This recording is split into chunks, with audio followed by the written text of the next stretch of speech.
Good evening, guys. Go ahead and bring yourself on camera, Jim. There you are. How are you, sir? You can go ahead and unmute yourself. I'm doing great. Thank you. How are you? I'm doing good. Doing good. We're just kind of been playing around with some technology stuff. So that's been fun and interesting at the same time. Yeah, I can imagine. Yeah. So Just always trying to update. it feels good to stop beating your head against the wall. What wall? What wall and what head? Right? Yeah. I feel like sometimes I'm baiting my whole body against the wall. Yeah. You know? Tech is I've been in it my whole life, so it's like crazy. Yeah, it is. It's insane. And even with a software like Zoom, make one, you turn it on and all of a sudden they made one adjustment and now you can't find where that went to. Yeah. I liked it the way it was. Why did you too. have to change it? Yeah. I'm with you. So tell me, while we're waiting, while we're doing our thing, what's something that you've been working on or had success in this last 30 days? I mean, what's something that is really that you can brag about? Cool. Okay. Well, I got my 100th live call done. That was a big deal for me. It's huge. And then I got over 1,000 views on my podcast. Nice. Congratulations. Threshold. So that, and then within 2 months, and I've done zero advertising. It's just happening. So that's encouraging. That's way cool. And then I got 28 subscriptions. So that's good. Way to go. Good job. Thanks. So those are probably two big ones right now. And I'm working on, it's like it's starting to ramp up, and I'm the relationship with you two and this group is key for me. It's feeding me, giving my soul what I need. I've pushed myself in the past, and I've neglected major parts of my life. And you get to a point where the house of cards builds, and all of a sudden it all crumbles. Right. And I don't want to do that anymore. So I want to build this next cycle. I want to build things that are sustainable and not get over zealous in one area and neglect something else. Right. So I'm trying to keep everything growing, and having fun. Having fun. That's really the key for me. So Jim, you also started your intermittent fasting group, right? Yep. I got an intermittent fasting group, and that's, we've got our 4th call tonight after this call. Nice. And thank you guys for coming in and joining on that one call. That was cool. Yeah, I definitely wanted to see what you were up to and how that was going. So, I mean, this time really is about the ability to brag, ability to say, here's what I've accomplished. Here's what's been happening. Here's what we've done. I think a lot of times we don't get to talk about the things that we've accomplished recently in the last 30 days. So I always want to make sure that the next level members during this time, before the main stage at 7, during this time, members that are on can actually share what's been going on, what's working for them. And we can brag about that and celebrate that with you. So thanks for sharing that.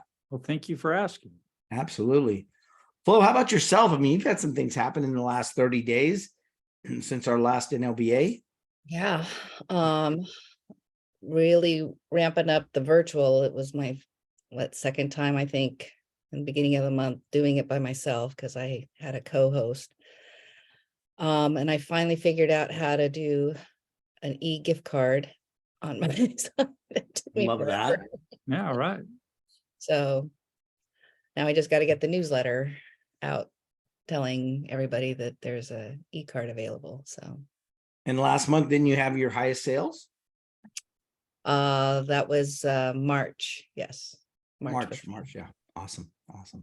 So I see Megan. Megan, go ahead and bring yourself on.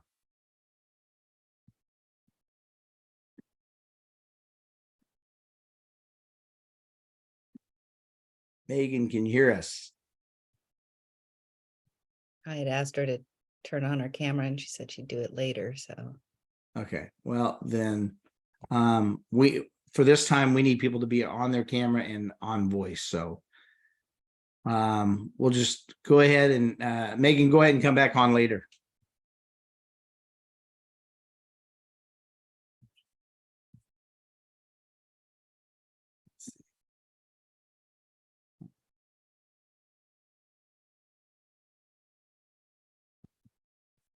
There we go. All right. So here's the question I have for tonight. This came up because a friend of ours was staying with us for a couple of days, and we were having dinner one night a couple of weeks ago, and I said, is there anything that you've ever done that you've regretted? Do you have any regrets? And I have plenty. So he said, no, I have no regrets. I live without regrets. Well, a little bit later in the conversation, he expressed one of his regrets. So, that kind of proves the fact that even when we think we're not living with regret, we have a regret.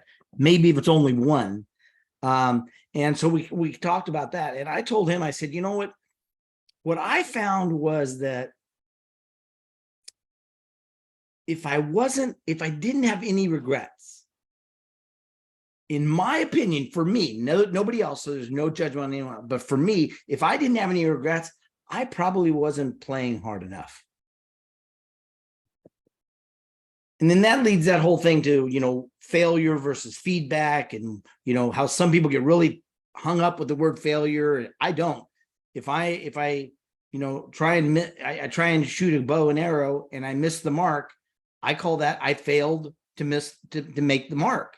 But it doesn't mean that my life is in shambles over it. It's just that I didn't, or if I was running down the field and I tripped, I failed. No, that was feedback. No, that was failure to me. And again, I don't have a problem with the word failing. So when I think about regret, it's kind of the same thing. What do we regret? But here's the next question that I asked of this. So think about this, guys. Do you have any regrets? And what have you done, or are you willing to do now to fix that? Are the twofold question right now. So I want to ask you guys that, and tell me what you think on that. If you want to, Flo, we'll let you start since you're a lady.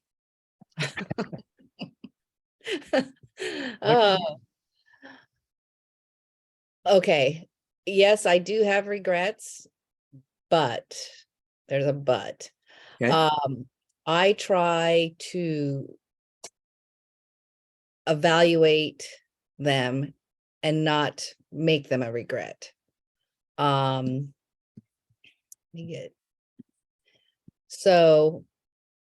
like the regret would be, and I've thought about it. The regret would be not coming up early enough to take care of my mom. Mm-hmm, mm-hmm. And I knew that there was going to be a transition for us to live together, to, adapt to the new situation. And I was willing to fix that by saying it was when I came, it was perfect timing. So, Yeah. and Good. then, and just release it as a regret. Yeah. And make it as a learning experience. Good. That's a good way of handling that. Bill Janicek joined us. You're welcome to come on camera, Bill, and microphone. The question is, do you have any regrets thus far in your life? And what are you willing to do about it, or have you already resolved that and fixed that? So that's the question. We'll let Jim go, so you have a couple of minutes to think about it, Bill. But glad you're here. Yeah, I've got lots of regrets, I think, but I'm still alive and kicking, so I've got time to fix them. There is one though that I can't fix. It was it was, and it still hurts a lot for me. My dad passed away in November of 2021. And we were in COVID lockdown. He's 95 years old and it was his time. But because of COVID, they wouldn't let anybody see him. So he passed away by himself, no family around him. And it just really upsets me that I wasn't that. And what I regret is that I didn't fight harder for them to let me in.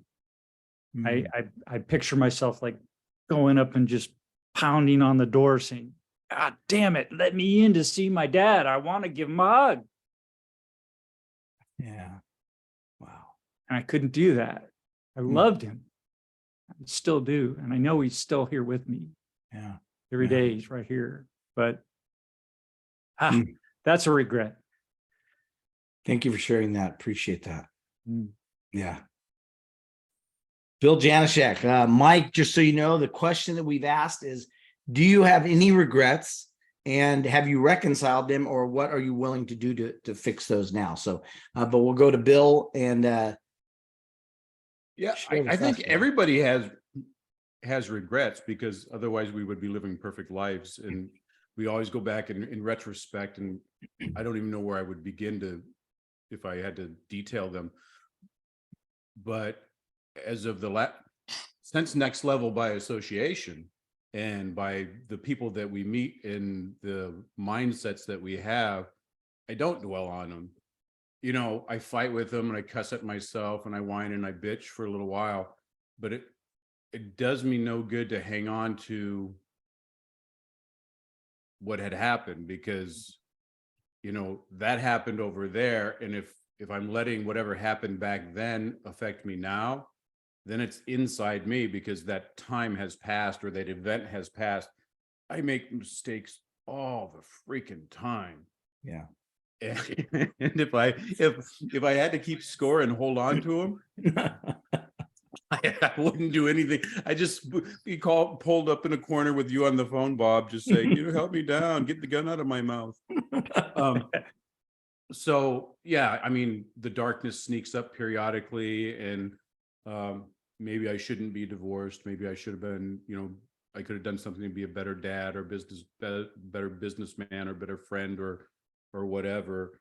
So I just try to go over in whatever I do. I think a lot. So, you know, and I journal all the time. So I work stuff out kind of in the moment, and I'm like, all right. And then I'll give a timeline. You know, it was kind of like what you had always taught that, Bob, was like, okay, here's the time to bitch about the problem, but then what are you going to do afterwards? Price paid, right? Right. So it always goes back, and that's one of the best lines, because it's I already paid tuition. That's what I call it, tuition, because I paid for the enrollment into my misery, so that I could learn something out, so later on I'll be better, or I can show someone else to be better, or the kids can watch me and say, oh yeah, don't be like dad. Right. And whatever. So yeah, I don't know. That's kind of where I'm at. I'll just sit around and it'll go back, price paid. Yeah. And let it go. Love it. Thanks for sharing. Also, before you hopped on, we asked the question was, what has been something that meaningful that you've accomplished in the last 30 days? Something that's really meant something to you, or some big events. So I've been just, let me get my words right so I don't go into another regret that I'll have to just like the last couple of years have just been really hard with the business. It was just like every direction I go, it's like I'm running through mud. And it's just like the last month, 6 weeks or so, we're just really getting into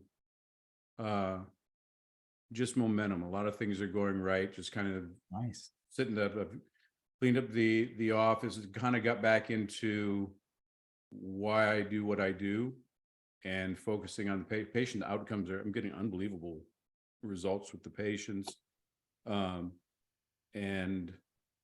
if I focus on what my genius is and not get distracted by the things that's keeping me from my genius, things have really been flowing. And at the same time, opportunities open. So Love it. yeah, I've just been Oh. putting my nose to the grindstone, and I think that's my happy spot. Awesome, man. Thanks for sharing. Mike, How first you doing? question is what's been working for you this last month? And then we'll go into, do you have any regrets? And if so, have you been able to rectify them, or what are you willing to do to fix those? I think my big accomplishment is I did my first debut podcast with Jim Miller. All right. And so that came out today. I was really happy. I wasn't sure how it was going to turn out, but I really enjoyed the conversation, and I'm saying yes, and I'm using your understanding of let's not worry about the business. Let's build the relationship first, and then the business will come later. Yeah. And I've had a couple other opportunities where I've just said, sure, let's meet, we'll talk, see where we're at. Biggest regret I think I have is not learning to forgive and love myself sooner. I spent many years of just wishing I was better, negative self-talk, just saying very cruel and terrible things that I would never wish upon anybody. And over the last 6 weeks, about 6 months, actually, I've just been really spending time going back and meditating on different moments where I need to forgive myself, forgive other people, and then give myself the love that I needed at the time. And then also focus on letting the younger self know I'm here to protect him now and help heal my soul that allows me to move forward to get to the next level of awareness. Because it's amazing how unaware I was when I was in the negative place, the just having blinders on, just focusing on the pain, not all the beauty around. Love it. Thanks for sharing. Thank you. I'll go with mine because we've got a break to go to the main stage here at 7. And our guest of honor is going to be joining us here pretty quick. So mine is accomplishment this last, it's really interesting because it's a frustration of mine that I've got some clarity about some things I want to accomplish and get done. And with that clarity comes more uncertainty. It's like, I know, okay, now I know this, but then it opens up a whole nother Pandora's box of questions that I didn't have those questions before I got clarity on this one thing. So that was an accomplishment and at the same time, a real pain in the ass. And so I'm still walking through that one. Regret, I've got plenty of regrets. I mean, I have no problem talking about regrets. Like I said earlier, I've got plenty. I think what I do with them is different today than maybe 20 years ago with a regret. Today, it's like, okay, here's the regret. And now, do I have any way of solving that today? No. Then what am I going to do so that I don't have another regret? What action am I going to take today that's going to prevent me from having another regret because I was focused on something happened in the past? And I think, it comes back to kids. It comes back to, relationships in the past. It comes back to health, and finances. I mean, you can put stack to the weight so heavy that you can't carry it. But I think that I'm better at it today than I was. And I think that part of that is because of the people that I associate with, like Dr. Bill Janishak and Flo and some of these people that have been in my life for a long time. And then the new people, I mean, you guys, you two, plus so many of the maybe someone will join us later. It's really about that power of association. I mean, Bill and I used to have lunch when I lived in Orange County. We'd have lunch every Tuesday, and we did that for many, many, many years. And that was a great time. And I think I do that virtually now. And I like it virtually as well, because it allows me to be with people that I can't normally be with. but that was something that Bill and I really, I know that it was really important for me, and it was really important for him, it seemed. So I think that's one of the things that when you can start forming those kind of affiliations and relationships and building and stacking currency on that, you know, the foundation is built for longevity. So that's kind of where I'm at right now. Regrets, action taken. And then, so here's the final thought. I'm just going to share this with you, and then you guys can, you know, maybe one or two, you can answer a question. Maybe you don't want to, but here's the thing is, have you ever regretted something that you would do again? Have you ever regretted something that you would do again? And I'll share first, because I remember when my mom died when I was in high school. When my mom died, I was 17, and by 19, I was beating myself up that I hadn't been a better son, that I hadn't been there more for her when she was dying, I didn't want to be in her hospital room and just sitting there, and that I would make almost any excuse I possibly could to not be in the room and go do my own thing. And I remember feeling really guilty about that one night. And I went to bed, and I woke up in the middle of the night, and I literally had this vision. I won't even call it a dream, because it was as real as it could possibly be, that she was sitting on my bed, that she was sitting there. And I was just like, oh my gosh, I can't believe you're here. And she goes, well, yeah, I'm here. And I said, you know, she goes, you know, you're talking about how you were beating yourself up, like that you weren't a good son, that you would complain when I'd ask you to go to the store and get me, you know, Coca-Cola, and you know, I'd make you ride the bike when I had just passed the store and I didn't stop in the car. What? And you'd get upset, and I'd be like, yeah. And she'd be like, I remember that. And I'm like, yeah. And she goes, would you go get me a soda now? And I'm like, what? She goes, would you please ride to the store and get me? And I'm like, I remember coming up, and I was like, Mom, why would? And she goes, see, you don't need to beat yourself up. It wouldn't be any different. And I just remember thinking, what a lesson. And I think sometimes we're beating ourselves up for stuff that the people that we think we offended, or we think we let down, or we think they're sitting there going, really? That's what you have to worry about right now? Don't. And so I remember that was a big thing. So it's sitting there in my mind going, it was a regret, but yet I kind of, that point was proven that I would probably just do it again. Probably just do it again. Bill, you were laughing when I asked what's a regret that you have that you would do again. So you obviously a couple of women popped in my head. And so I'm like, oh yeah, that was a terrible thing that I'll do again and again and again if given the opportunity. The hot crazy matrix always breaks me down. But the other thing that I want to go back to what you were talking about before is about when we figure out, we get clarity, and then it opens up more questions. That's the Dunning-Kruger effect. So the less we know, the more certain we are, because we don't know what we don't know. right. And it's the best analogy that I've seen. It's like a balloon. So the more you fill up knowledge on the inside, it builds the circumference of the balloon, and around there is the stuff you don't know. So if you're this big, you only don't know that much. But once it starts getting here bigger and bigger, you get a whole lot of things that you don't know. So I can always tell an expert by their answer. They never have a clear answer, because it's always, well, it depends. And then there's lots of variables. Right.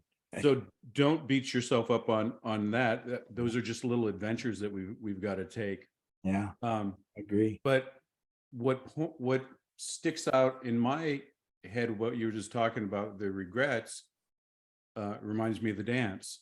And that's a perfect example. I said, well, it didn't work out, but you know, I would do it again, because you know, I would have missed the dance.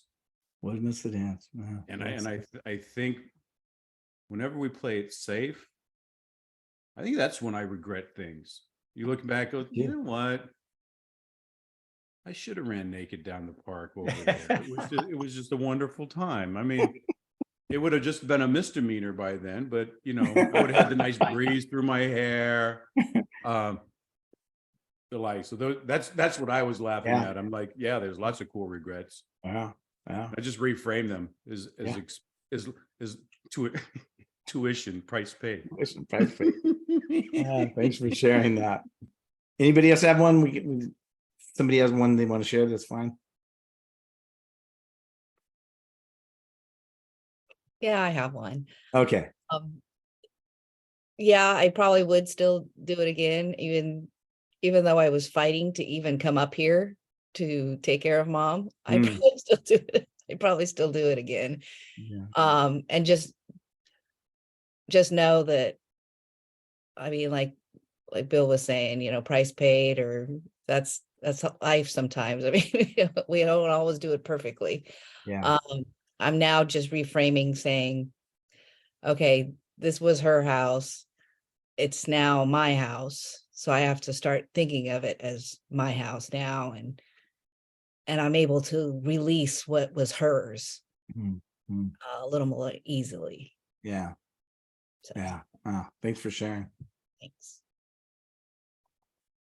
Well, guys, I hope you enjoyed these times before the main stage as much as I do, because I really love the opportunity to get to know you guys on a different level than being in a Zoom room and learning, but also just really getting a little bit more meat on the bone than what we normally get in a typical conversation. So I really appreciate that.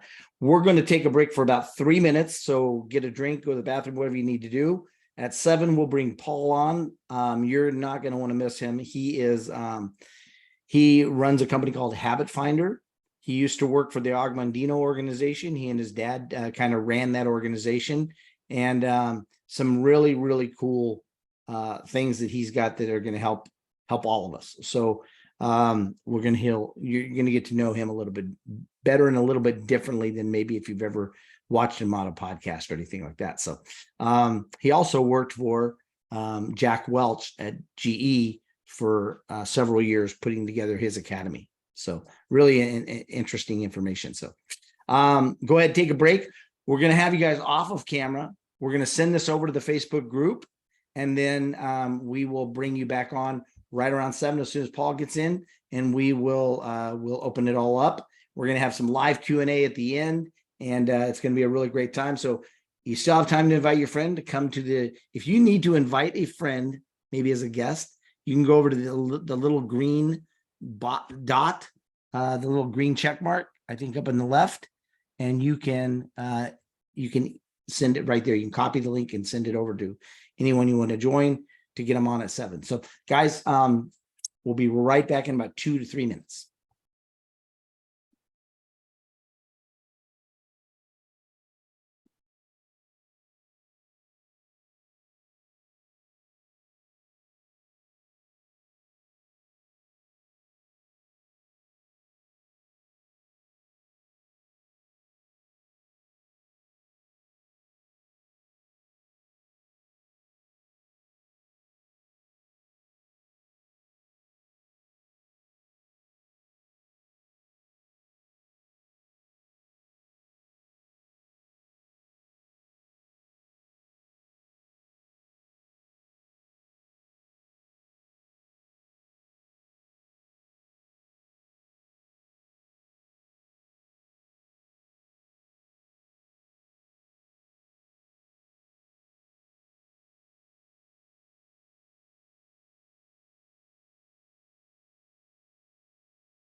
Well, hey guys, welcome to Next Level by Association. So glad you're here. If you've got somebody that you want to invite, you can use the green arrow and invite them. Let's start with, we have been having a conversation that starts before the main stage conversation. It's kind of in the back room, in which we have a conversation where we talk about different things that are going on in people's lives. We ask a question that we all answer, and we really build some great connection. The authenticity, guys, I mean, again, I'm always just blown away by you guys. You guys hop on and you just share real life stuff. And man, I honor you for that. It's just really cool to be associated with people that really, really like to be authentic, but also be vulnerable. Man, I really appreciate that about you guys. But those of you guys that are here at the main stage, this is where we bring on sometimes a guest of honor, and tonight we have one. And at the end, we have a live Q&A. Tonight, though, I want to introduce you to a new friend of mine. We've known each other a few months now. We met a couple of years, or several years ago, at an event at Eric Swanson's Habitude Warriors. And we've had the opportunity to meet and connect with several times since then. Paul's background, man, he's got he's got a great background, because not only has he gone through his own learning course and learning curves, but he's also been a teacher and a mentor to so many other people in that aspect. But he also has been mentored by some amazing people, such as Jack Welch from GE, or Augmendino, and that whole thought process and thought leadership. And you know, and then he's got his dad, who's been a mentor as well, and now they're in business partnership together. And I love the story about that. So Paul, welcome to the show. Thank you, Bob. Happy to be here. Ah, man, love it. You know, Paul, I want to ask you a question that we asked in the green room before, in the waiting room, and that was, have you ever had any regrets? Do you have any regrets in your life? So it's a really interesting question, Bob. I am a big believer in regret in the terms of the energy. I think the energy of regret can be very, very disruptive, give you an opportunity to reevaluate, look at things a little bit differently.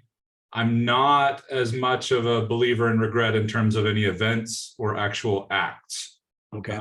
I think, at least in my experience, when I have labeled things as regret, it's usually from a lack of exploration and curiosity as to what actually may have come from that.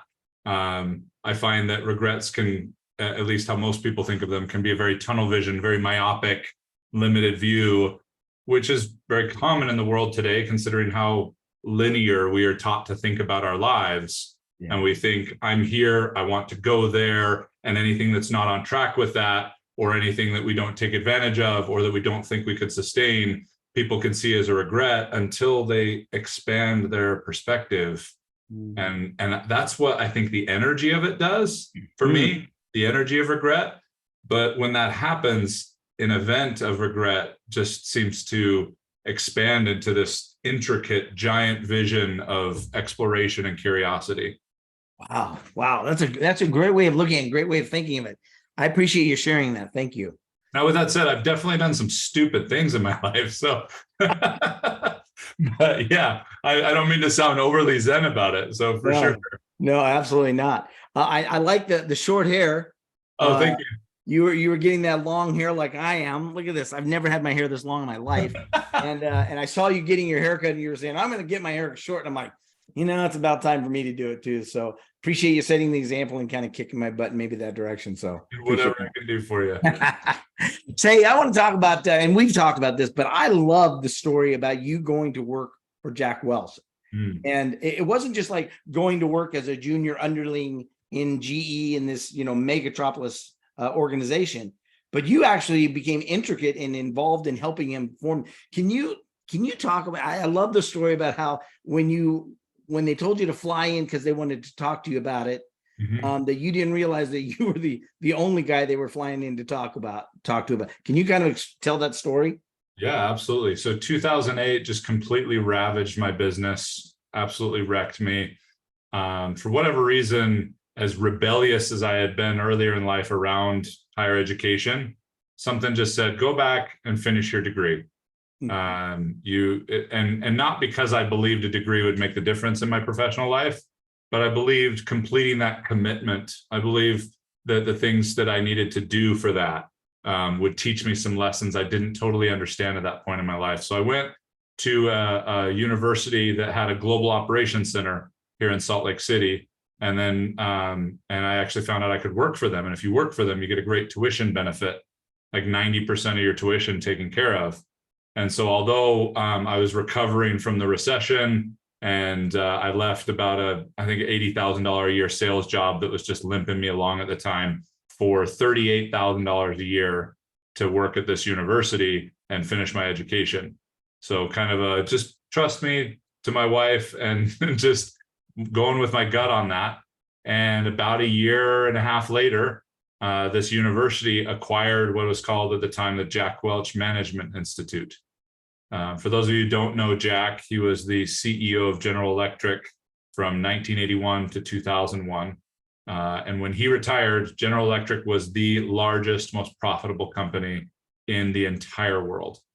Over 200,000 employees, unbelievable production in so many different ways. And Jack retired, and then about 10 years later realized, wow, I'd like to do something else. He became an investor and turning around companies, I believe Domino's, I think Avis Rent-A-Car, and a few others that his fund was a part of. But education was always something he was passionate about. GE actually had one of the greatest leadership training facilities in the world, and companies outside of GE would pay to send their leaders to this training facility for leadership training from Jack and his principles and the way that they ran General Electric. I believe at one time of the global 100 companies, over 50 of them were run by CEOs that used to work under Jack, used to be pupils of his. So pretty iconic human being. Yeah. And when the university I was working for acquired his program, he met with the leadership of the university and said, I want to come along. Like, I want to be a part of the development of this MBA program and these professional certificates. And so they were happy to have him.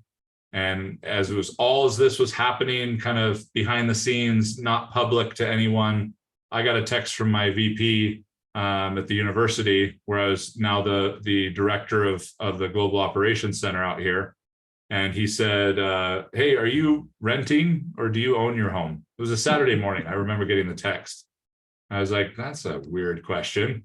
He said, I'm still recovering from getting thrashed in 2008 and I'm renting my home. And he said, oh, perfect. Excellent. Well, we're going to be on a plane on Sunday.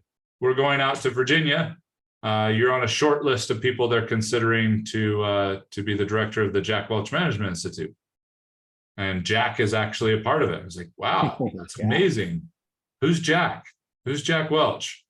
I loved it. Not my generation, not my kind of guru. I was more Napoleon Hill, Og Mandino, Wayne Dyer, Jim Rohn, those kind of people. And so I flew out and I picked up his New York Times bestseller, Winning, and read it on the airplane and in the hotel. And after reading that, was like, oh, okay, this guy's a big deal. Like, that's a little crazy. And next thing I know, I'm in a boardroom sitting across from him, talking to him about how we're going to disrupt the executive MBA space and the MBA space for that matter, and just trying to share my ideas and my thoughts about how we're going to do that and what I can bring to the table. And it was interesting. I found out it was a really short list that I was on, because I was the only one on it, which would have been really nice to know early on for some negotiating power. But that wasn't too bad. Jack is famous for taking really good care of people on their way in. And as he has taught, make sure you take care of just as good care of them on the way out. And one thing, Bob, that I appreciate, and Jack passed just a couple of years ago, but I got to get to know him before I got saturated in the media about him. You know, you run the most profitable company in the world. Yeah. You take it from 14 billion to over 400 billion, which today is like, okay, you know, but like at the time, there were a handful of billion-dollar companies at the time. Yeah.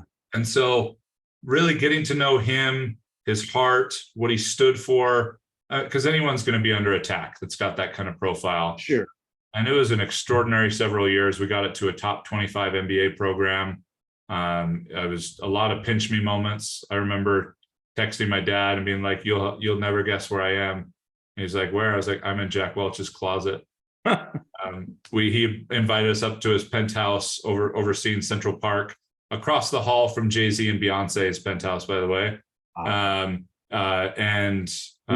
Susan, Jack's wife, Susie, gave us a tour, and she took us into, she called it a closet, but it was a very large bedroom that had a lot of stuff in it. You had about 3/4 of it were shoes and dresses and all kinds of things. And then you had Jack's section right here with suits and shoes and some lounging clothes. And that was about it. But How cool. it was a wild ride. What a great experience. Yeah. Thank you for sharing that. I love that. When you told me that first time, I was just cracking up. I thought that's so cool. But you've had some great experiences. You've been involved with the Augmendino organization with you and your dad. And what were maybe one or two things that you learned from that experience? Because I know that was quite a bit of time and energy spent in that, right? Yeah, that's actually what started our company. We started as the official Augmendino company in 2000. My dad was in film through the 90s, did infomercials, short films, all kinds of different things. And he was also a script writer and a director. And he wrote a script for one of Aug's books back in 98, I believe. Aug passed in 1996. And Betty, his widow, just loved it. Just loved the way my dad wrote, the way he wanted to express Aug's words. The Greatest Salesman in the World, one of the greatest books ever written, which is partly because of the content, mostly because of the content, and partly because it's only 108 pages long. So it was the first book I remember actually reading cover to cover. That was my kind of book. School that did book reports on books that were also movies, conveniently. So, but with that said, in 2000, Michael Landon's estate was who owned the rights to The Greatest Salesman in the World before that. Really did not. They weren't going to renew. And so Betty called my dad and said, "Are you interested?" Is this a rhetorical question? Yes. And then reached back out later, and they decided and said, "What if we created a coaching company, like a personal development consulting coaching company?" And so that's what was built. And that was the Augmendino's principles and The Greatest Salesman in the World were kind of the impetus of what we started to discover, what we started to create.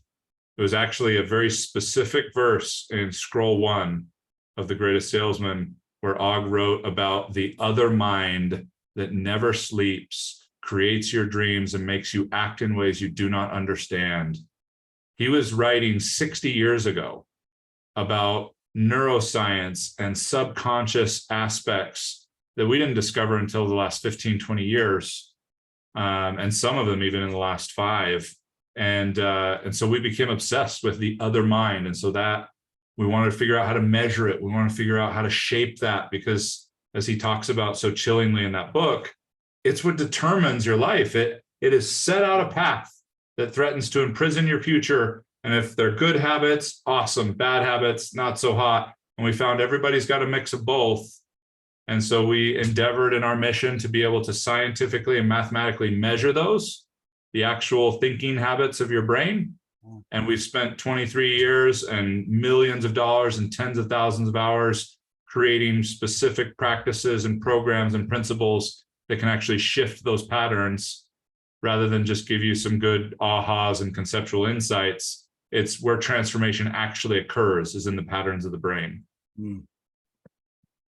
I really appreciate that, from my background of just studying human behavior and things like that. I love the idea of these habits. Can you explain one aspect? You've done so many clinical researches and everything else and experiments to learn and gather this information. Can you explain maybe one thing, if you could simplify it, so that people understand why habits are so powerful. Mm. So one of the biggest reasons is because the brain operates completely out of pattern. So all it is doing is constantly assessing historic experiences, what's happened in the past, so that it can be best prepared to predict the future. And in the limbic system, in the systemic brain, the survival center, the whole idea is to keep life as predictable as possible. Okay, that's how your brain keeps you safe, is keeps you predictable. But in the world of growth and transformation, like that's the opposite of what you want. That's not how you create growth and disruption and success, is by being safe and predictable and doing the same thing over and over and over again. That's the comfort zone. That's the trap that so many people can fall into. And we've spent a lot of time finding out that there are several things taught out there to help people break some of those cycles that actually make them worse. There's a lot of philosophy out there over the years in personal development, professional development, that work for a very small percentage of the population that has an extraordinary psychological pain threshold, so they can force their way through it long enough to create an income or a business worthy of the pain that's driving it in the first place. Wow. And Can so you give those an example? patterns- Can you give an example of that? Oh, that's a great question. One of the biggest ones is shame. The pattern of shame is taught to us often before we even have memories. It starts as a sensation in the body, and then it turns into a voice as we develop our own voice. It starts as a sensation of something some act that told us how we were was not okay. How we looked was not okay. And it often gets taught to us indirectly and unintentionally. Even from loving parents, shame is still a very common thing. But it's interesting, though, because it came as a necessary resource in our evolution as human beings. A long time ago, we evolved into tribes, into families. That's how we were able to advance as organisms, as creatures on this earth over anyone else, is the tribal mentality. And that leaves so much marked up in the patterns of our brains. So many of the patterns that frustrate what we want to create in 2023 come from tens of thousands of years ago. And shame is one of them. Shame is an inclusion response. If you start wanting to be independent, you start wanting to grow and leave the tribe, you're going to die tens of thousands of years ago. If you don't stay with the tribe, shame was designed to signal the brain to come back to the tribe, to be, to conform, to stay in that mediocre average space so that the tribe can thrive.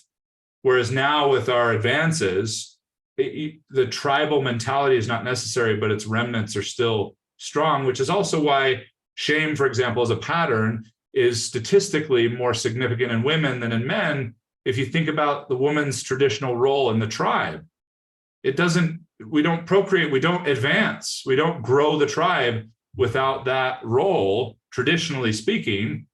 And so that's a very difficult pattern to recognize, because the stories, when that voice gets developed, are incredibly convincing. And you can't just change the stories. You've got to actually be able to process the sensations that shame creates. And most of us don't know how to do that. We're too busy. We're too locked out of our bodies to do it. That's such a good, fascinating perspective on shame. When I think of shame, though, I also think of, can you explain the difference in how we sometimes manipulate the truth between guilt and shame, what the two differences are?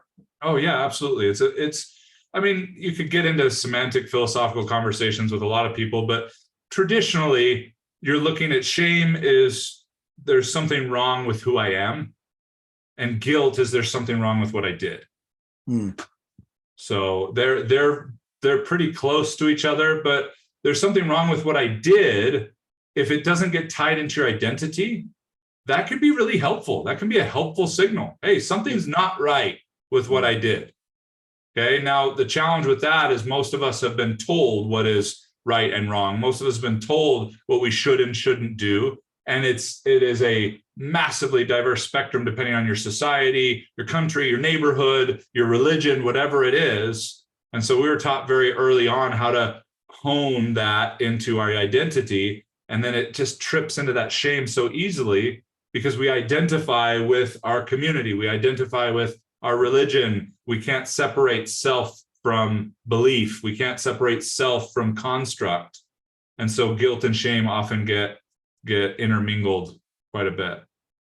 Yeah, that's what I found. I found a lot of people don't even, a lot of times people don't even realize that they're transferring one as the other. They call them both the same. You know, I'm guilty. I feel shame. So I appreciate you breaking that down.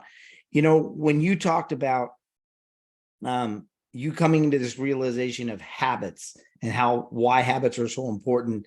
I think, you know, even when we break down, you hear a lot of, if you're listening to thought leaders on podcasts and stuff, one of the number one questions they're being asked now is, what's your morning routine, right? We hear that over and over and over again. What's the magic, or why is the importance of a morning routine? And is that tied to habits? And if so, how? Yeah. So I would unequivocally agree that how you manage and experience your morning is one of the most important things, one of the most important habits that you can create. Now, with that said, I think that there's a lot more margin for how to do it than some books or some methods may teach. I think there's a lot of wonderful ones out there. I find that simplicity is best. I think there's just a couple of things that anybody and everybody is going to want to have in how they start their mornings. For example, first and foremost, I think as soon as you wake up, as soon as you are conscious and you turn, your feet touch the floor, drink a full glass of water. It's one of the best things you can do right away to let your system and your body know that we're awake and we're ready to go. So have it on your nightstand, have it on your bathroom counter. Next, as soon as possible after that, get dressed and go move your body. If you exercise, great. If you don't, just go for a walk. Go for a walk for 5 minutes, 10 minutes, that's it. And walk. And as you walk, okay, this is not an exercise in terms of, you don't need music or listening to things. You want to walk and feel your body. Okay. So many people in the world today want to feel better, but don't realize that the way to feel better is to get better at feeling. And so to get better at feeling, you get up when you're fresh and you go walk and pay attention to how the strike of your foot on the grass or the concrete or whatever it is feels. Pay attention to how your shoes feel. So we forget about so many different things. The movement of your knee, your hands, notice the breeze and where it touches your skin. Like, pay attention to sensations that we're usually too busy for, and you'll start feeling better because you're getting better at feeling, and you'll get more in tune with this unbelievable system that we have that has been massively and inappropriately dominated by the neocortex, by the thinker brain. There's so many other aspects to how we are that can rejuvenate us and that can connect us in better ways, better than even some of the best marketing out there, when you can find alignment with your whole system. So get up, drink a full glass of water, go for a walk outside, even if it's bad weather, and then sit in stillness and silence for 2 to 5 minutes with no agenda. You're not trying to transcend. You're not trying to meditate. You're just being quiet and just listening to you, seeing what comes up, being curious as the observer, and then nourish yourself. Get something to fuel your body shortly after that. If that's all you do, I promise you, you will see a massive difference. Now, there are people that will tell you that you should start your morning early, and I agree with that. And for a long time, I was a 4:30 a.m. warrior for a long, long time. I've had some health issues to battle that have made that a little bit more challenging. So now I'm more of a 5:30 kind of person, 5:45. I believe you should get up early, but I believe everybody's early is different. And the only thing I think you need to define as far as early is what allows you to start your day with you. With you. So if you're getting up and having to dive right into other things, then that's not early enough. You know what I love about everything you've just said, Paul, is that you've broken it down into simple things. Like you didn't say get up and run 30 minutes on the treadmill. You said 5-10 minutes, just walk, just move, just be present to your movement and acknowledge it. You didn't say, that you got to go do this for an hour, you've broken it down in such small things that anybody, and I'm throwing myself under the bus here, anybody can do that. And so now, I've got a challenge on that for sure. Because there's just a lot of times, I'll just wait. I'll just do that later. The simplicity of what you're saying. Let's talk about habits, because your guys' company, Habit Finder. Those are some great habits to get into that you talked about. But what was the onset of Habit Finder, and why has that become such a huge passion, but not only a huge passion, but a huge part of your life? Why? So when Og wrote The Greatest Sales in the World and talked about habits and talked about how they are everything and we are a slave to our habits, he famously said, we felt like there was more to it than like brush your teeth and have a good structure to your day. Like those are behavioral habits. And if you pay attention to the hints and the Easter eggs in Og's writing, he was talking about something deeper. And that's what we went looking for, was what habits is Og really talking about? And that's what led us to neurology. That's what led us to brain science, to understanding the habits of our thinking. Knowing that the way you think has such an impact on how you feel and the behavior and everything else. But so many people are starting so much further downstream that it's difficult to sustain. If you just focus on behavioral habits, you're going to get an instant return. That's why it's so attractive. Okay. If I'm doing something that isn't serving me and I stop doing it, I get a benefit immediately. If I'm not doing something that could benefit me and I start doing it, I get a benefit immediately. But we know that is incredibly difficult to sustain without an actual neurological or biological shift in the mind or the body.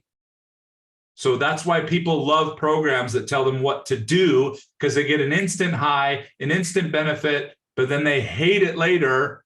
Except we've learned in our shamed society that it wasn't the program's fault, it's mine. Because if I had stuck to it, I'd be more successful. And then we perpetuate the sabotage and the shame. And then we pay for the next program that's going to tell us just what to do. And then we get the instant benefit, then it wears off. And we just go round and round and round because we just spend time in that behavioral realm when that's an output. So then society got more conscious and we moved into the emotional realm. This has been famously called the era of personality, whether it's Myers-Briggs, Enneagram, DISC, all of these subjective tools, but powerful subjective tools that measure your personality, which is a really interesting creation. I love the simplicity of Dr. Joe Dispenza's definition of personality. He said it's simply the emotions you've memorized. That's all it is. Okay. Personality is like which hand is dominant. You weren't born right-handed or left-handed. You learned that. You just used it more. Same thing with your personality and your emotions. There's a couple of challenges with going into the emotional aspect, though. One, most of us don't know how to actually feel. We don't know how to actually feel these signals called emotions. What we've learned, especially in modern society, is we've learned stories about emotions. For example, there are no bad emotions. There are no bad feelings. What we often experience, like anger, anger is bad. No, what we think anger is bad is our reaction to anger, is our reaction to sadness, is our reaction to these things. Even these terms are stories, not actual sensations, not actual feelings, so that we can get the signals that emotions provide, and also not panic because all of them are transient. Emotion, they are energy in motion. They are moving through us. They don't stay unless we try to change them and don't let them take their natural course, or we try to stop them. So now we've got personality to try and encapsulate that.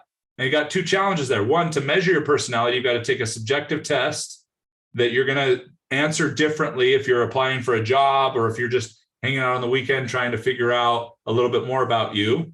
And two, most people have at least 7 to 9 different variations to their personality. Anyone that's married knows exactly what I'm talking about. Okay. So I find this to be a great introduction to self-awareness. You know, here's your Enneagram number, here's your DISC, here's your Myers-Briggs code, whatever it is. I think that's a great introduction to who you are. But the human brain's tendency is to go, oh, that's why I am the way that I am. That feels better, so I don't have to change. Right. You may not even think that consciously, but that's what it does to your subconscious. Because why? It wants to be predictable. It wants to stay safe. So if it can explain to you why you are the way you are so that you don't have to change, it's going to do that. So then we move up to the headwater. We move all the way upstream to the source. And that is your brain patterns, your neurological patterns that have been shaped and coped and impacted throughout your life. They are fluid, neuroplasticity. But we want to be able to at least give people a snapshot of what are your current patterns? What are your current thinking patterns that are supporting you? What are your current thinking patterns that are sabotaging you? And that's what Habit Finder does. That's what we've created, because your thinking habits, the habits of your brain patterns, are what mark out that path that threatens to imprison your future that Og talked about. And addressing those are what he talked about in the rest of the scrolls: love, persistence, you are nature's greatest miracle, live this day as if it's your last, and all these incredible principles that expand the opportunity to observe your own mind.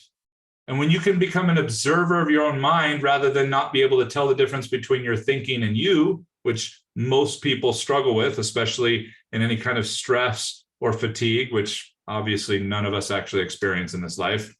But when we do, we become entangled in that, and we get locked out of our entire system that is built not to find joy down the road, not at the end of the rainbow, not to pay the price now so you can live the life you want later. That's all shame-driven, pain-driven garbage. And there's a very small percentage of the population that can sustain those shame-driven, pain-driven habits.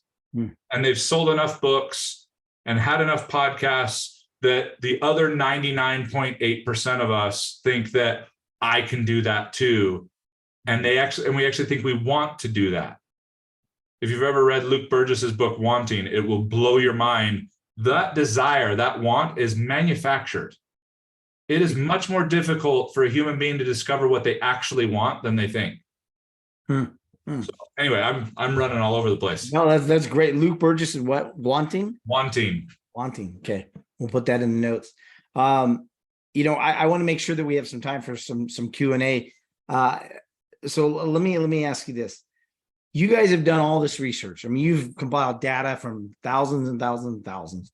You've put it together and you've come up with a strategy to help people find their habits and find the right habits that work for them and the ones that aren't maybe serving them. How do people, I know you have a way for people to access it online. How do people find that? And then what do you suggest that they do as a first step? Great question. So it's an assessment first. It takes 10 minutes. It's online. There are no questions. And it gives us as trained. Wait, no questions? No questions. Yeah. Okay. No questions. You can't manipulate it. When you guys go on there, you'll understand exactly what I mean. You have no idea what we're looking for. It's a very strange process. There are some terms there that might throw you off. There might some terms that rub you the wrong way, but we've got to cover a full spectrum of what your brain processes, because that's what it's going to reveal. It's going to reveal how your brain processes value, which is how it processes everything. And when we can look at those patterns, we can take those and apply them to your relationships. We can apply them to your business. We can apply them to your personal development, and we can unlock the things that have been holding you back in those places. Without understanding these patterns and then being able to reconnect the whole system, personal development doesn't last. Weight gets gained back no matter how good the program is. Goals just become patterns of sabotage and shame. Relationships become disconnected. So that's why we want to be able to help people get here. So you take that assessment. It's free right now. You can go on our website and take it for free. Where do they go? Habitfinder.com. And then you'll get an offer right afterwards for a free consultation. This is legitimately a free consultation. My team spends 20 minutes with you just to show you around, give you a chance to see what it's telling you about you. Because if you look at it like a personality test, you're going to miss it completely. You're going to look at it as the mechanics of your brain. And we do that because where we go, whether we're working with Microsoft, Coca-Cola, the hundreds of thousands of entrepreneurs we've worked with, the couples that we've worked with, we want to make sure that people are ready to actually go here. And it's got to be more than just sick and tired of being sick and tired. Because actual transformation, the actual alignment of who you think you are with who your authentic self is, can be incredibly difficult and in some cases terrifying. So we want to give people a glimpse of what they can see. We want to give them a taste of this. And then if you so choose, we can talk about the programs we have, the coaching we offer, even the certifications that we provide that can take anyone in a coaching or mentorship kind of position to a whole other level in terms of their client acquisition and impact. Love it. Love it. So I'm going to open it up, guys. If you have a question, raise your hand in the computer. Do that. But I'm going to start calling on. I know a couple of people that always have a question. One is Flo always has a question, so I'm going to call on her first. Yes, I did have a question because you were talking about habits and then you kind of glossed over it a little bit, but you were saying bad habits. What about the bad habits? Because it was the reaction, anger isn't really a bad habit, but it's the reaction that we treat anger with. Sure. In terms of the feelings. Right. Yeah. Right. So how do we get rid of bad habits? So I'm hearing two different questions, Flo. I just want to walk Okay. through that with you. Okay. The emotions like anger and different things like that, that's one thing. And then the other piece that we're talking about are habits that we try not to call any patterns in the brain bad. It's what we measure in the habit finder is just the risk of the pattern. So like smoking or drinking isn't a bad habit. So yeah, those are behavioral habits. I guess. and depending on what your goals are, if your goal is to put yourself at risk for bad health and lung cancer and all those things, then that's technically a good habit. It's a mind-boggling paradigm, but there's a lot of subjectivity when it comes to behavioral habits. Okay. Okay. And I wouldn't argue with anyone with some extremely, anything that would harm another human being and things like that. I would agree. Just colloquially, we could call a bad habit. But when we see something that is a sabotaging pattern, it's interesting because it usually comes from gifting. Most of the sabotaging, or just to borrow your language, we'll stick with that for right now. Most of the bad habits we have come from our good things. Bad habits love to piggyback on our gifts, on our strengths. They love to take advantage of that. Okay. Just like, for example, someone who really loves to take care of people often attracts people that love to be taken care of and take advantage of them. So very similar to that in the external, our own system can do that with itself, but it's usually driven from either trauma, attachment issues, shame, or any kind of distortion in that space where that gifting gets tweaked. It kind of gets rewired and it just starts heading the wrong direction. Because I don't believe that personal growth is a surgical process. It's not open yourself up, take out the bad, optimize the good. I believe it's an expansion. I believe it's about becoming more of who you already are. And so when we go in and we start naming things as good and bad, we start getting this idea that we need to get rid of this stuff. But there's parts of us that are tied into those bad things. They're actually really beautiful. And we want to be careful and not throw the baby out with the bathwater. Wow. Okay. Thank you. Yeah. Dr. Bill, I know you typically have a good question here. Yeah, I don't have a question Or comment. more than a comment. I really enjoyed that, especially when you're talking. I'm a chiropractor, so Awesome. I like the fact when you said just get out and move and feel your be aware of how you're feeling, because that's very important of everything else that you want to do. So I thought that was spot on. I really liked the fact that what you just said about the habits, and I think actions and emotions are I don't believe that they are good or bad. They just are, and it depends on the context. They're like a gun. You can use it for good or evil, and taking that on. And it's sort of like shadow work. You know, once you kind of integrate the shadow, what's considered bad that you're pushing away, you become a better version of yourself. And it sounds like exactly what you do with your work. Yeah, you're speaking my love language, Bill.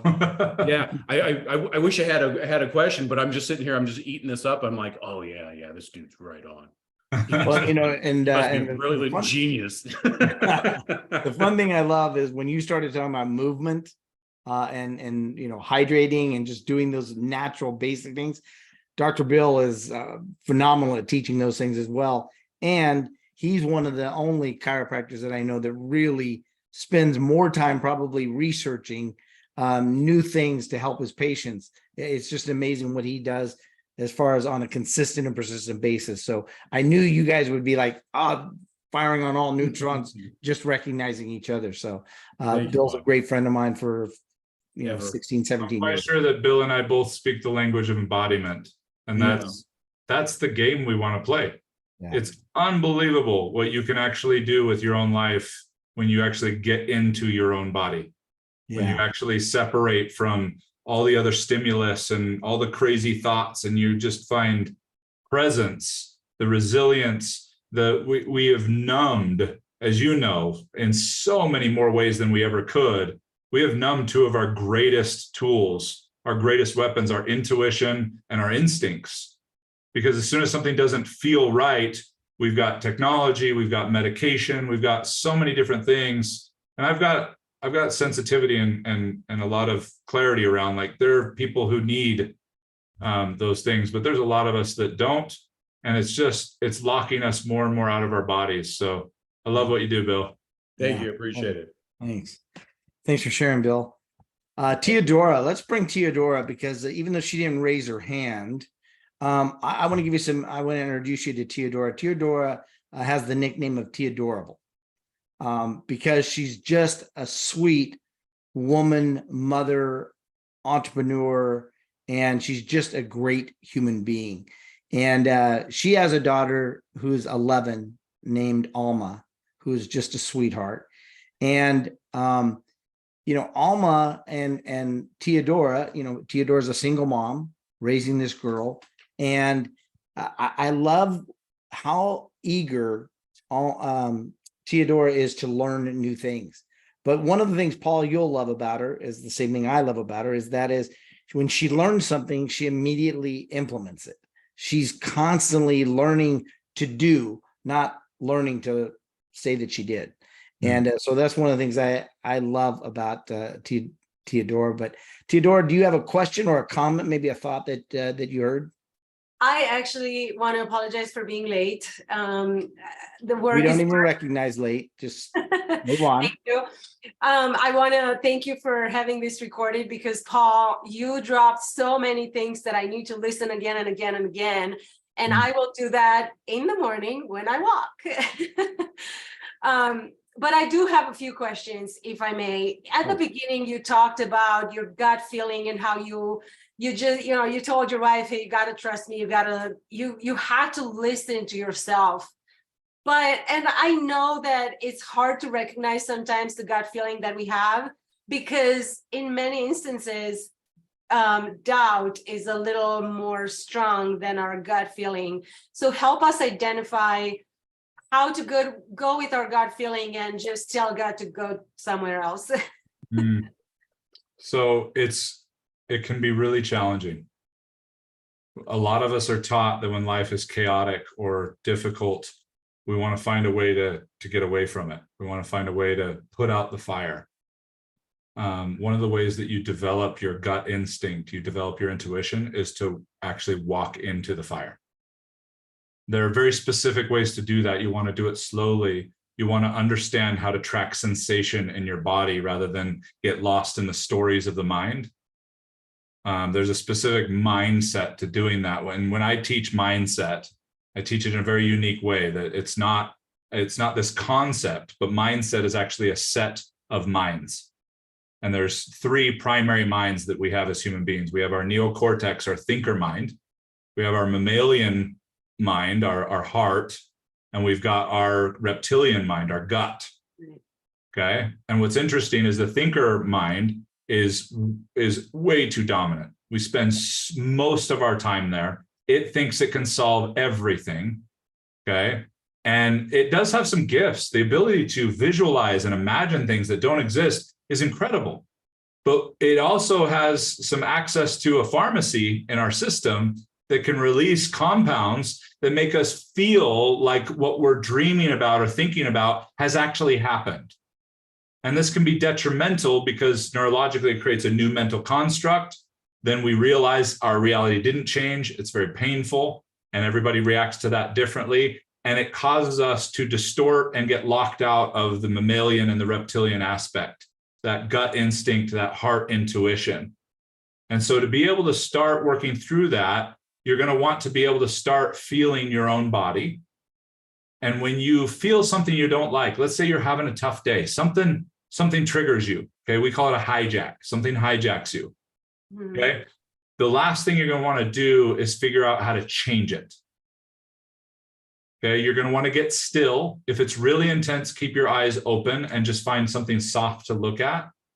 If it's manageable, close your eyes, and you're going to want to find it in the body. Where in my body? It's usually in the meridian. Okay. Where in my body am I feeling this trigger? Where am I feeling this hijack? And put your attention there, and then ask yourself, what does it feel like? Not the story. Oh, it feels like, no one will listen to me and my whole world's falling apart. No, it feels like gravel that's kind of like shaking in the back of a truck, or it feels like a grapefruit-sized piece of concrete, or whatever it might be. What's the texture? Is there a temperature? Is there a color? And then just allow yourself to keep your attention on that. And as you have that space, it only for a moment or two. Okay, you'll notice yourself, you'll want to stretch, you might want to move, you might want to, because we've been taught to run away from that. It's bad. But if we can just hold space for it, the reptilian and the mammalian aspect know how to move that energy. We don't even have to think about it, because the thinker brain can't actually do that, which is why it loves manipulation. It loves stimulation, so that it can just keep all that stuff locked down, pushed down.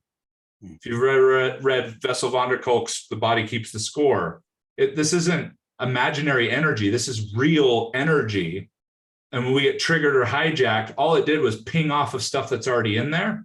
And if we go try and ignore it, we go try to numb it, even some of the best things we do, meditation, exercise, if it's with the idea of escape, it robs us of the opportunity to be able to process it. And the more we process, the clearer our instincts and the clearer our intuition becomes. Wow. Awesome. Wow. Awesome. Wow. Thanks for sharing that. Thank you so much. Appreciate that. I want to be respectful of other people. I will hold my question for next Yeah, time. you guys can stay in contact. He's a part of the group, so you guys can connect on the group. Yeah. So let me open this up to Mike, because Mike's a new member, Paul, and he's just a good, solid guy, and he's going through a tough time. He's kind of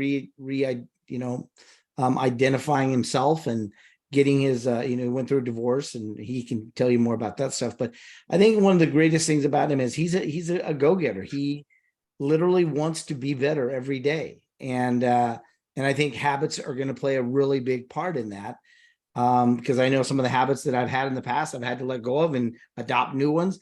But Mike is just a really solid guy, and I just really appreciate him hopping on here. And even though he didn't have his hand raised, Mike, I want to give you the opportunity to, if you have a question or a comment, now's a great time.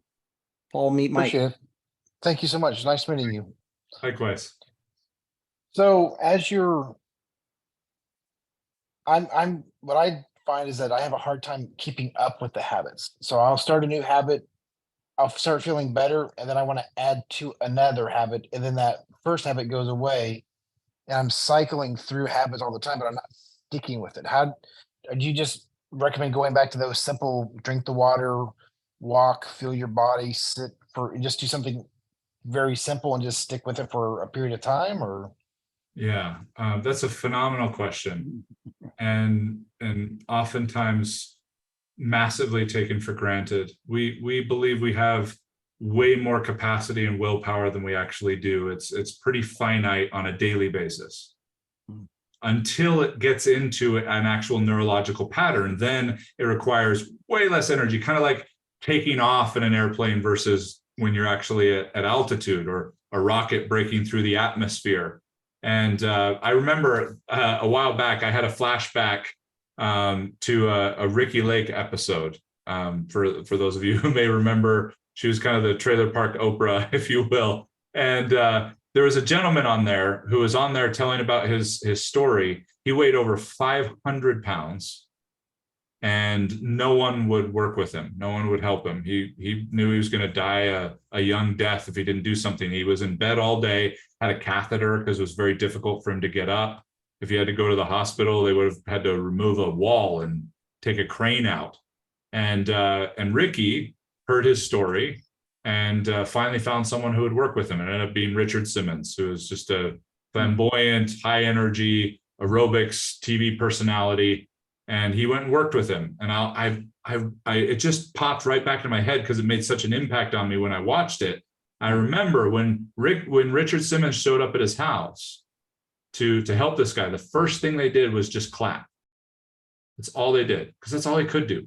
They'd clap for 5 minutes and his heart rate would go crazy. And then he'd come back and they'd clap and they'd clap and they'd clap. And they did that for a long time until he got to the place where he could sit up and clap. That's it. Sit up and clap.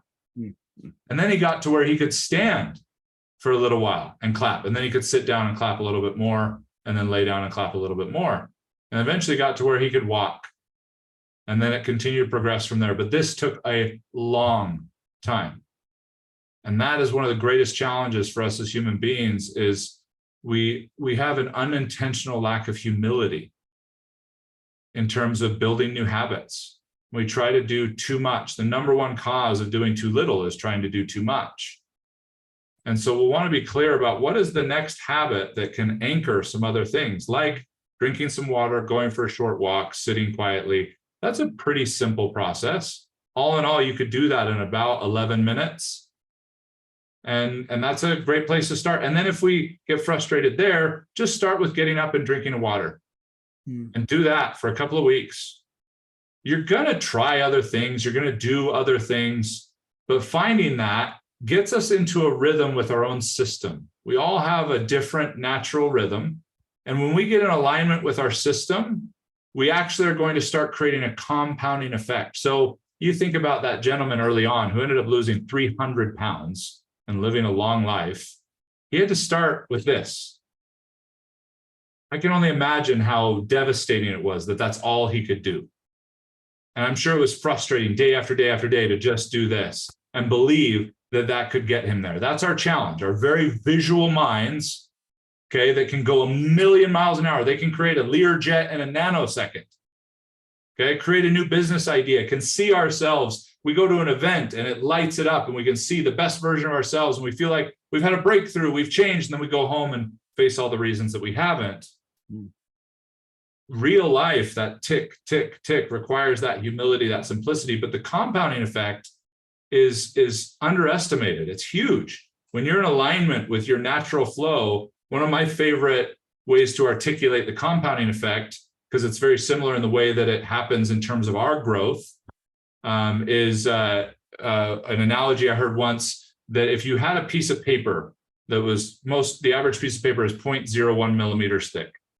And if you fold it in half, it's 0.02 millimeters thick. Fold it in half again, it's 0.04 millimeters thick. And if you continue to do that, and any of you that are into physics know that you can only fold a piece of paper even the size of a football field 7 times before the tension is too great to keep doing it. But let's pretend you could keep doubling it, keep folding it in half. Mike, do you know how many times you'd have to fold that for it to go from 0.01 millimeters to be able to be thick enough to reach the moon? no. You want to guess? 13?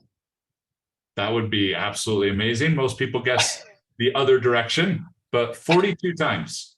42. 42 times, and a 0.01 millimeter thick piece of paper would be thick enough to reach from here over 100,000 miles away. Here's Wow. the catch, Mike. Okay, I want you to really feel this. At 41 folds, you're only halfway there. At 40 folds, you're 25% of the way there. At 39, 12 and a half. 38, 90% of the folds have been made. And you're only 6.5% of the way there, 6.25 or 3/4. That's why it's so hard to start small, because it feels like if all I can do is clap, I'm never going to get there. Well, yeah, but you're not just going to clap. That's just where you're going to start. That's why you're going to want to start simple, start with something little until you can sustain it and you get out of that atmosphere where it takes 80% of the fuel of a rocket to get out of. Then we can move on to the next thing and the next thing. Doesn't mean you can't try things in between, but in terms of your psyche, your commitment, your celebration of yourself, keep it really simple and you'll get that compounding effect. You'll understand why no one wants to be the tortoise until the finish line. Wow. Thank you very much, Paul. That was amazing. You're welcome. My pleasure. Yeah, one more. Jim, you're up, brother. Jim Miller is a leadership expert, Paul, and he's a relatively new member of the group as well. And he's had some great sales experiences over his life. He's got some great leadership. He just embarked on doing 100 days of walking and talking, doing a live stream from his phone, doing it 100 days in a row. Wow. And he started off really nervous and anxious about doing it, but really wanting to do it. And he just finished it. So I just really want to recognize him for that. So that's a big thing. But Jim, you have a comment or a question? Thank you, Bob. I appreciate it. Paul, it's totally, completely an honor to meet you. Augmendino's books are near and dear to my heart, influential in my early sales career for sure, in my life. Reading those scrolls and digging out the nuance, I really related to your story about that when you were developing your programs, and it gives me a lot of pleasure, I think, in hearing that you're doing that work. I think it's so important. I've been working on myself the last 2 years in particular on listening to my body. I had some health issues and it kind of forced me to stop and pay attention. And so I understand, I think, a lot of what you're saying tonight, and it really resonates with me. And I have a question about if there was a way to characterize what it would feel like when someone's been through your program and been successful, what would that feel like? For them or for me? For them. Okay. That's a great question, Paul. For me, I love it. Yeah, I'm sure. Yeah, I'm sure there's just so much. Yeah, you've invested a lot, and getting the success would be amazing. I love it. I can give you one word: available. Explain. Thank you. Yeah, great question. Thank you. Available in what way? Just making yourself more available? Every way. Every way. Mentally, physically. Yeah. More available. Good stuff. Well, guys, I just want to thank Paul for being on here. Guys, go ahead and bring yourself on camera if you want. Paul, I just really appreciate you and appreciate everything you've paid the price to be who you are today, and how much you're influencing and impacting the world around us. So I always say that anytime we're operating from less than our best, the world is operating from a deficit. So I appreciate you for sharpening the saw for so many people, and so that our lives can all be better. My pleasure. I love getting the opportunity for intimate groups like this. Oftentimes on Zoom, it's just pages and pages of people, which are fun to watch, fun to do, but this intimate interaction is amazing. Also gives me an opportunity to say, please don't hesitate to reach out. It's just paul@habitfinder.com. That's my personal email address. Yeah, and don't forget, paul@habitfinder.com. guys, that the program that you can to take is for free. I mean, it's for right now, it's free. Yeah, take the assessment. You can Yeah, meet the with my team assessment. on that. But if you want to reach out to me directly with any questions or anything that I can do for you, please don't hesitate. We've built a phenomenal multi-million-dollar coaching company here, but we're not an ivory tower. My father and I were both told that we should never not be coaching, not be in the trenches with people, because that will guide the inspiration, the innovation, and the direction of our company. And that's why we still do it today. Powerful, powerful. Love that. Thank you again, Paul. Appreciate you. And I look forward to us being in the same room again, where we can actually break bread together and hang out. Likewise. All right, Awesome. guys, get out there, make it a great everybody. month, and enjoy your next level. Thank you.